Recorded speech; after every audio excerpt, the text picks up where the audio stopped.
মুন্সিগঞ্জের সিরাজদিখানে আধিপত্য বিস্তারকে কেন্দ্র করে প্রতিপক্ষের উপর্যুপরি চাপাতির আঘাতে মোহাম্মদ হাশেম নামের এক যুবকের মৃত্যু হওয়ার পর থেকেই রামকৃষ্ণদী বাজার ও এর আশেপাশের এলাকা জনশূন্য হয়ে পড়েছে। এদিকে সিরাজদিখান থানা পুলিশ সহ র্যাব কাজ করে যাচ্ছেন অপরাধীদের গ্রেপ্তার করতে।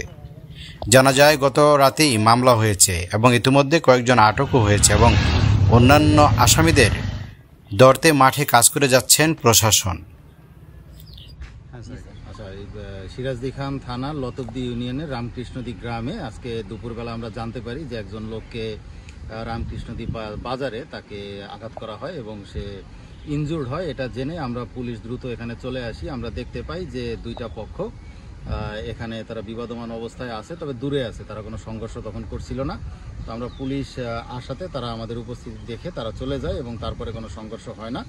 তো এরপরে আমরা ঘটনার প্রায় 2 ঘন্টা পরে আমরা জানতে পারি যে একজন লোক নিহত, অর্থাৎ একজন লোক এখানে মারা গেছেন। তো আমরা এটার তদন্ত করছি যে তিনি কিভাবে মারা গেলেন, কার আঘাতে মারা গেলেন বা ঘটনার পিছনের কাহিনী কি, এবং আমরা আসামিদেরকে দ্রুতই আইনের আওতায় আনার জন্য আমরা অভিযান পরিচালনা করতেছি। সোমবার 3 জুন বিকেল 3:30টার দিকে উপজেলা লতুবদি ইউনিয়নের রামকৃষ্ণদী বাজার এলাকায় এই ঘটনা ঘটে। নিহত হাশেম বাসাইল ইউনিয়নের উত্তর পাথরঘাটা গ্রামের সুলতান মিয়ার পুত্র ও বাসাইল ইউপি চেয়ারম্যান মোহাম্মদ সাইফুল ইসলাম যুবরাজের ব্যক্তিগত গাড়ির চালক।